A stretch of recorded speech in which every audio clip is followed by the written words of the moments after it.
وكلا نقص عليك من أنباء الرسل ما نثبت به فؤادك وجاءك في هذه الحق وموعظة وذكرى للمؤمنين. Ma'asyiral muslimin yang dimuliakan Allah Subhanahu wa taala. Kemudian Allah Subhanahu wa taala juga berfirman dalam ayat yang lain,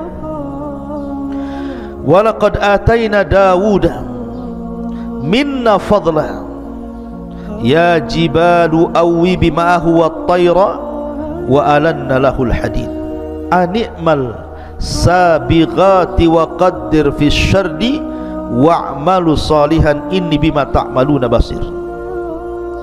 Dan sungguh kami telah berikan kepada Daud karunia yang sangat besar dari kami. Kemudian Allah mengatakan, wahai gunung-gunung, wahai burung-burung, bertasbihlah berulang-ulang bersama Daud, dan kami telah melunakkan besi untuknya. Buatlah baju besi yang besar-besar dan ukurlah anyamannya, dan kerjakanlah kebaikan. Sungguh aku maha melihat apa yang kamu kerjakan. Jadi selain Daud alaihi salatu wassalam mampu tarannum dengan 70 qiraah, sehingga gunung dan juga burung-burung ditundukkan kepada Nabi Daud alaihi salatu wassalam, Daud juga walaupun dia seorang nabi, seorang raja, bukan berarti kemudian dia mengandalkan keutamaan yang Allah anugerahkan kepadanya untuk mencari rezeki, tidak. Tapi dia bekerja sendiri. Dia tidak mengandalkan gaji, mungkin bahasa kitanya. Tidak semena-mena karena dia seorang raja, memiliki istana, memiliki dayang, memiliki pasukan. Tidak. Daud bekerja sendiri dengan keringatnya.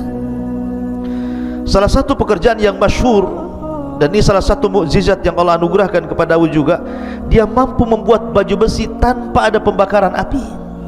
Jadi kalau seandainya saya analogikan seperti Anda membuat kue, mengadon roti, cukup dengan tangan, dikuel-kuel mungkin bahasa kitanya ya,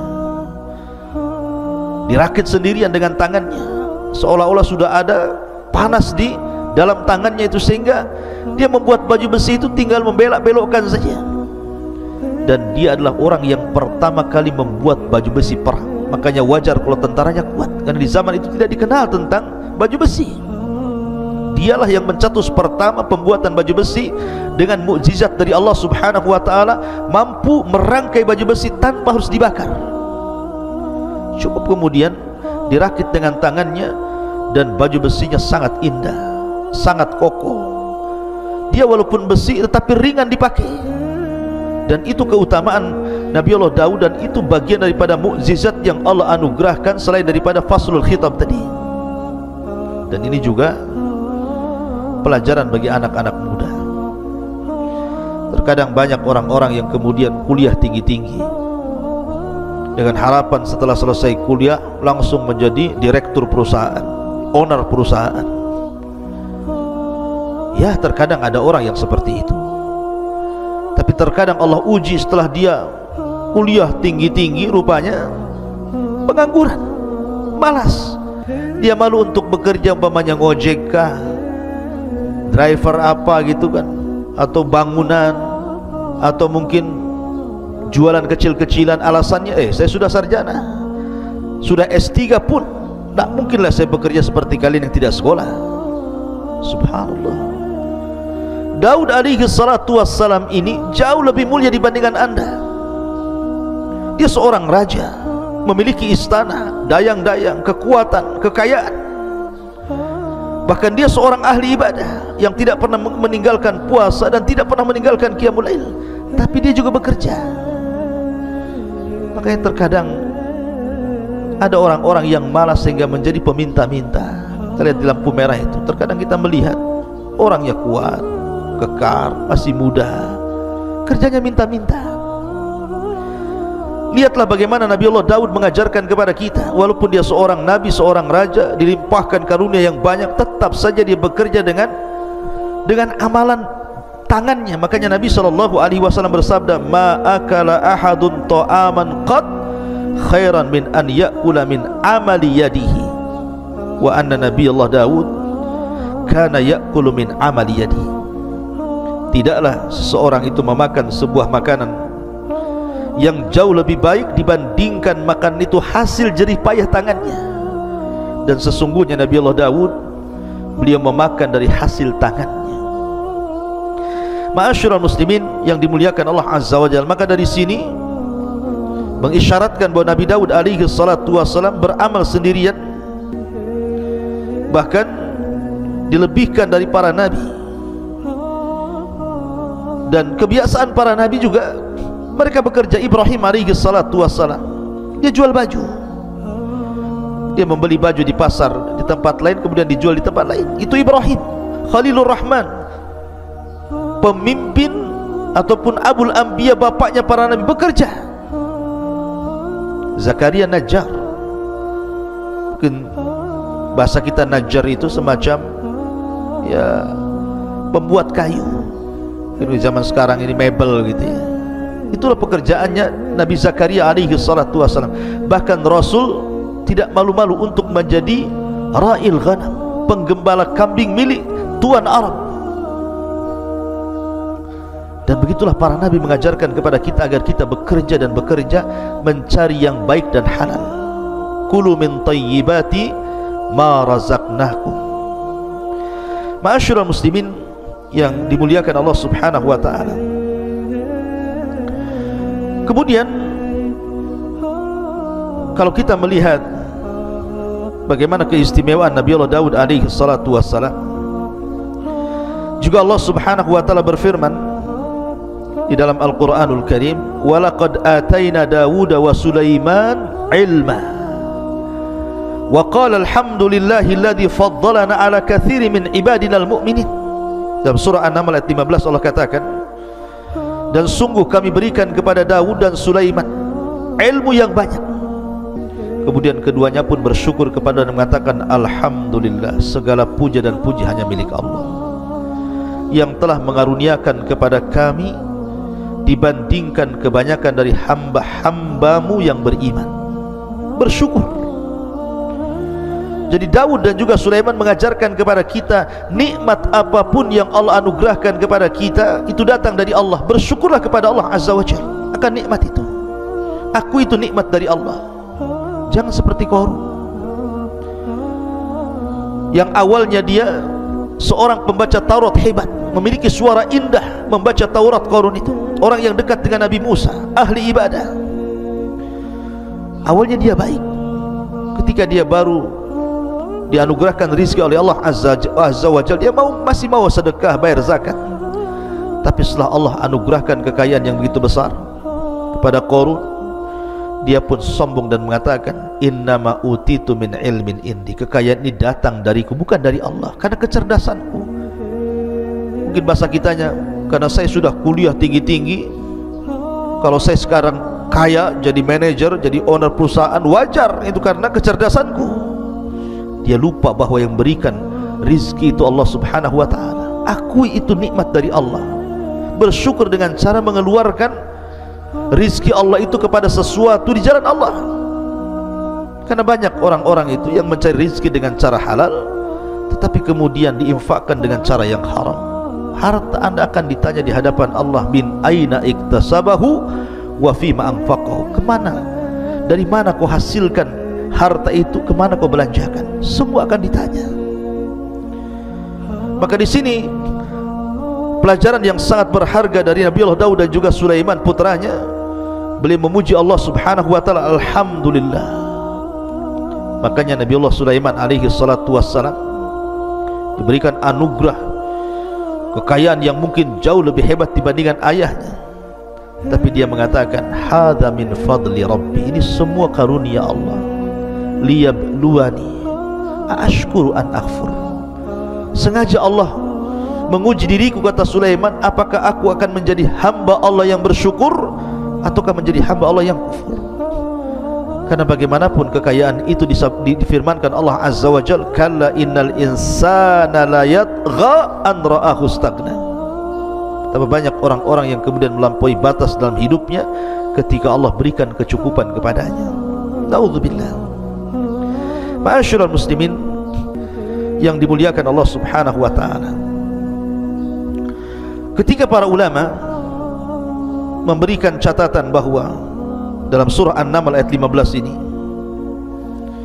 walaqad atayna Dawuda wa Sulaimana ilma wa qala alhamdulillahilladzi faddalana ala katsirin min ibadihil mu'minin, dan sungguh kami telah berikan kepada Daud dan juga Sulaiman ilmu yang banyak.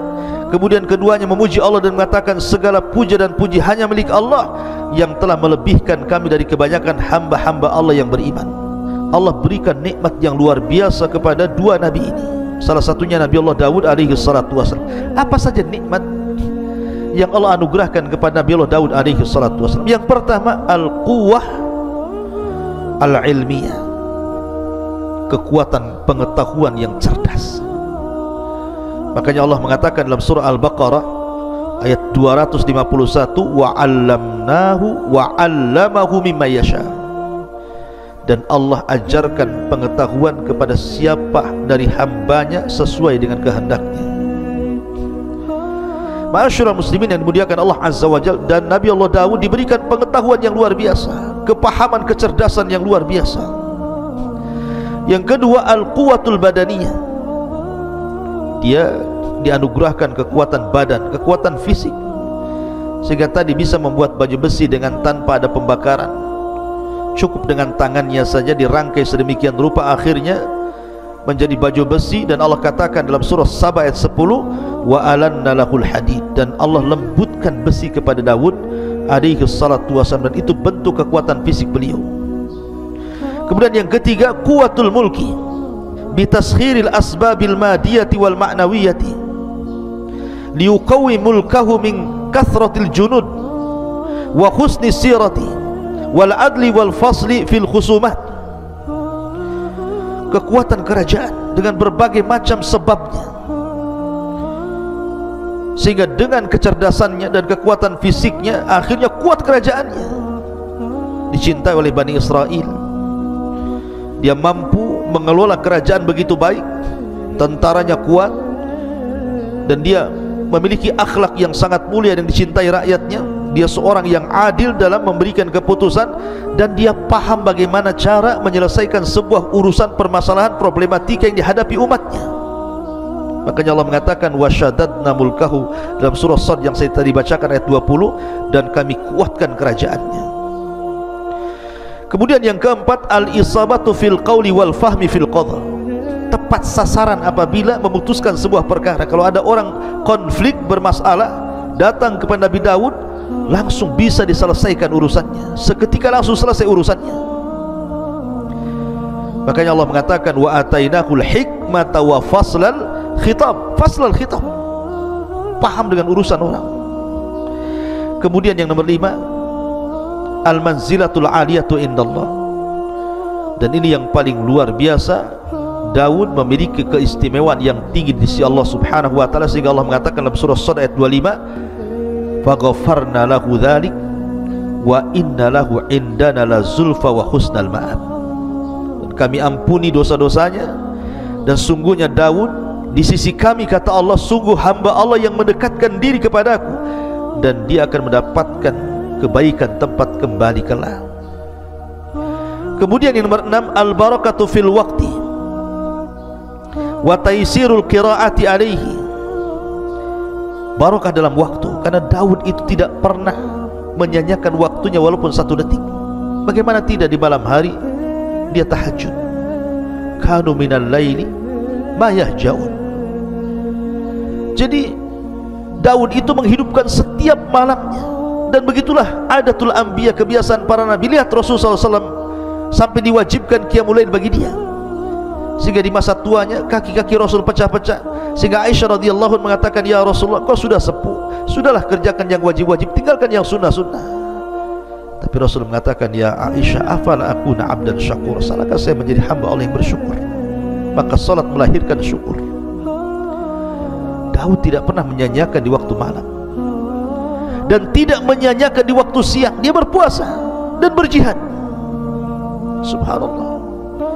barakah waktunya, dan Allah mudahkan bacaan Zabur kepadanya sehingga Allah subhanahu wa ta'ala anugerahkan suara yang sangat indah dan mempengaruhi makhluk-makhluk di sekitarnya.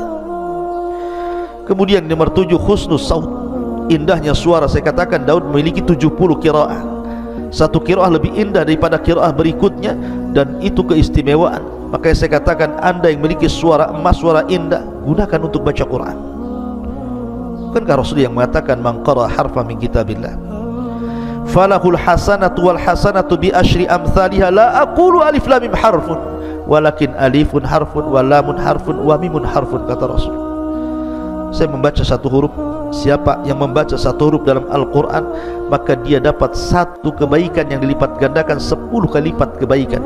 Aku tidak katakan alif lam mim satu huruf, tapi alif satu huruf, lam satu huruf, mim satu huruf. Anda bisa bayangkan, baca surah Al-Fatihah saja, kalau satu huruf 10 kebaikan, berapa kebaikan yang anda akan dapati dari baca Al-Quran itu.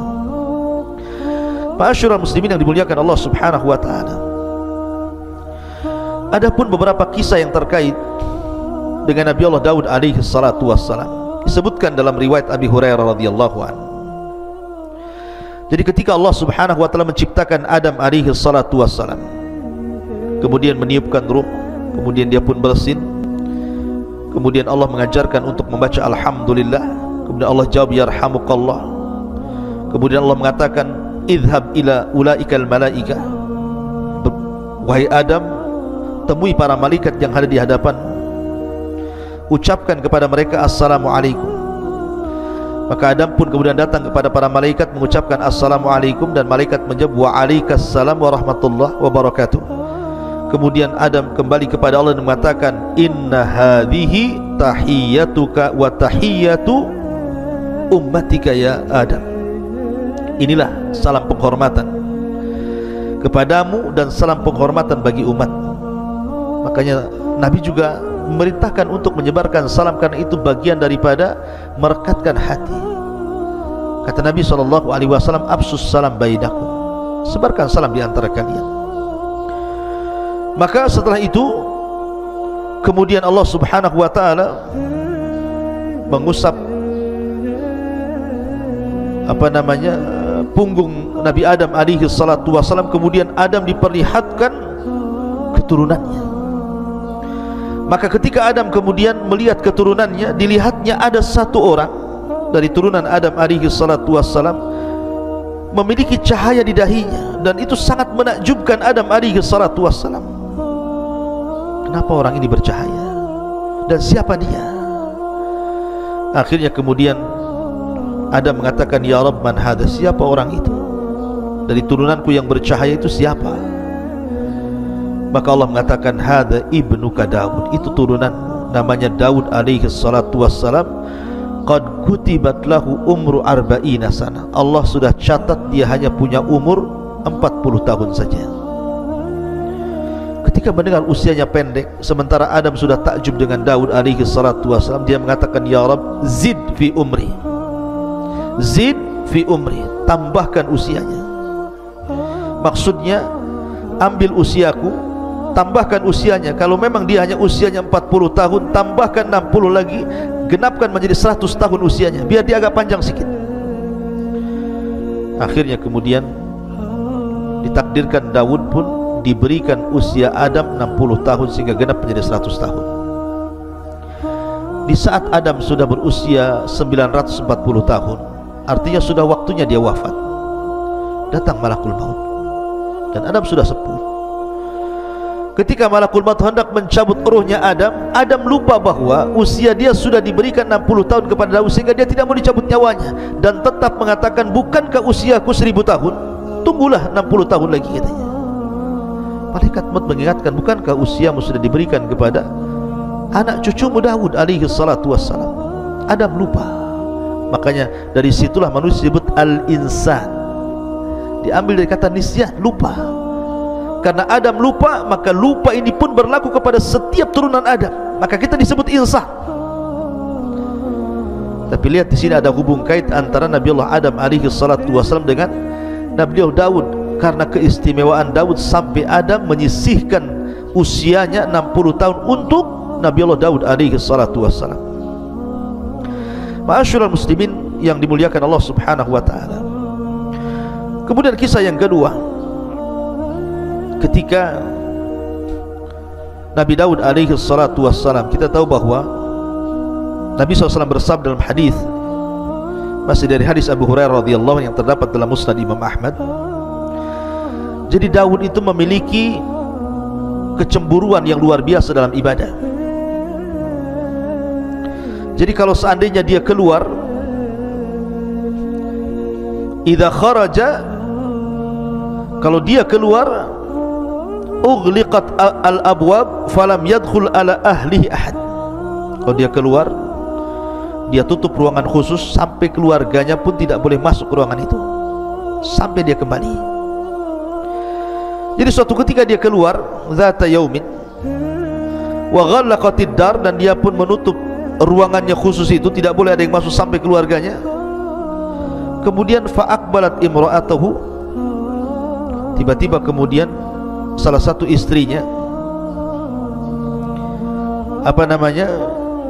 melihat pintu rumah yang sudah ditutup oleh Nabi Daud alaihi salatu wasallam tiba-tiba terbuka. Rupanya kata Nabi, fa'ida rajulun qa'imun wastadda, tiba-tiba ada seorang laki-laki yang berdiri di tengah-tengah ruangan itu. Faqalat liman fil bait, siapa orang yang di rumah itu? Min aina dakhal, dari mana dia masuk? Padahal pintunya tertutup rapat. Akhirnya kemudian Nabi Daud alaihi salatu wassalam pun datang. Dia melihat ada seorang laki-laki. Kemudian Daud mengatakan, man anta, siapa kamu, berani sekali kau masuk ke ruanganku ini?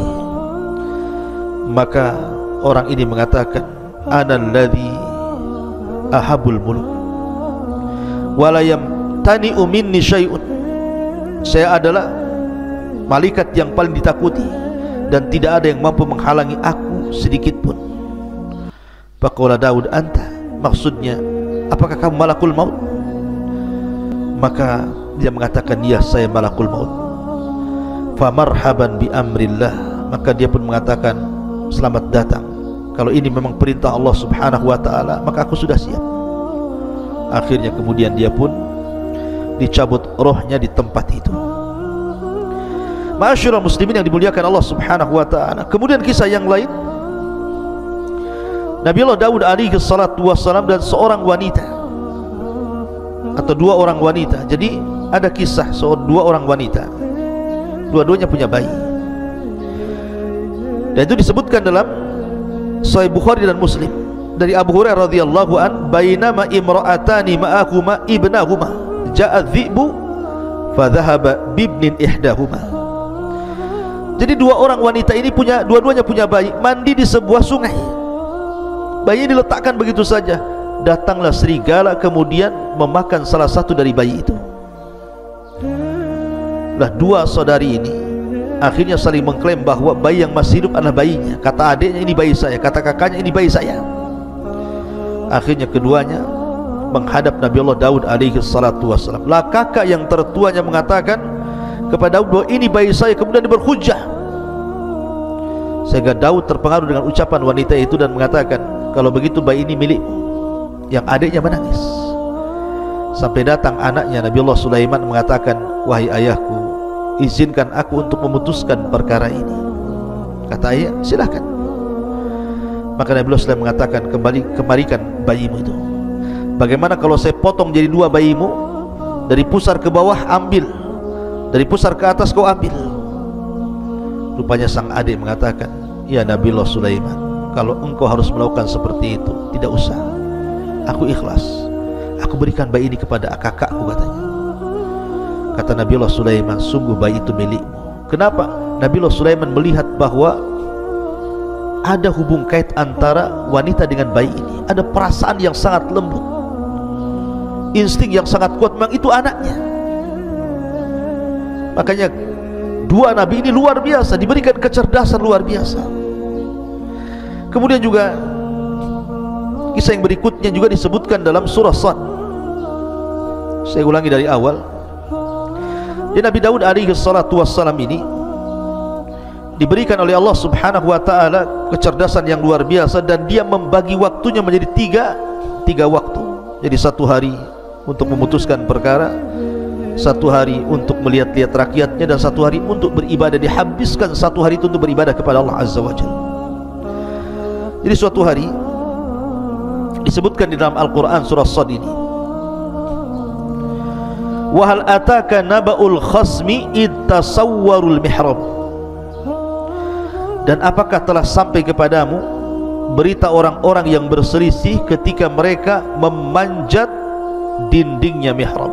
Jadi Daud itu punya ruangan khusus, dindingnya tinggi, nggak ada orang yang bisa memanjat di situ. Tapi suatu malam yang harusnya Nabi Daud itu hari itu dia gunakan untuk ibadah, kan ada hari lain untuk memutuskan perkara, tiba-tiba ada dua orang yang memanjat ke dalam pagarnya. Manusiawi, Daud takut, ini siapa kok bisa manjat pagar ya. Kemudian Allah mengatakan, iddakhalu ala Daud fafazi'a minhum, ketika mereka masuk menemui Daud, Daud pun takut dan terkejut karena kedatangan mereka. Qalu, maka dua orang yang berselisih ini mengatakan kepada Daud, la takhaf, jangan takut, khasmani baga ba'duna ala ba'din fahkum bainana bil haqq wala tushtid wahdina ila sawa'is sirat. Jangan takut, kami dua orang yang sedang berselisih, sebagian kami menzalimi sebagian yang lainnya, maka berilah keputusan kepada kami secara adil, dan janganlah menyimpang dari kebenaran, serta tunjuki kami jalan yang lurus kepada Allah subhanahu wa ta'ala. Daud terperanjat. Kata Daud, ya sudah, apa masalah? Kemudian yang salah satu ini dari dua orang yang berselisih, yang satu diam saja, tapi yang satu bicara terus. Inna hadza akhi, ini saudaraku, lahu tis'un wa tis'una na'jah, dia mempunyai 99 ekor dari kambing betina, waliya na'jatun wahid, dan aku hanya mempunyai seekor kambing betina saja. Faqala aqfilniha wa azzani fil khitab, lalu dia berkata, serahkanlah kambingmu itu kepadaku, dan dia mengalahkan aku dalam perdebatan. Qala laqad dhalamaka bisu'ali na'jatika ila ni'aji, Daud berkata, sungguh dia telah berbuat zalim kepadamu dengan meminta kambingmu itu untuk ditambahkan kepada kambingnya.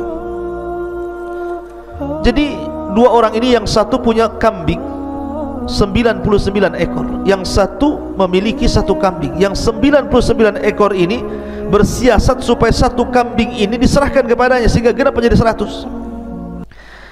Jadi yang satu kambing, yang pemilik kambing ini meminta agar Nabi Daud menyelesaikan masalahnya. Ini orang ini mendolim sama saya, masa saya punya satu kambing mau diambil? Maka Allah subhanahu wa ta'ala kemudian mengatakan, wa inna kathiran minal khulata la yabghi ba'duhum ala ba'din illa alladhina amanu wa amilus salihat wa qalilum mahum wa dhanna Daud annama fatannahu fastaghfara rabbahu wa kharra raki'an wa anan.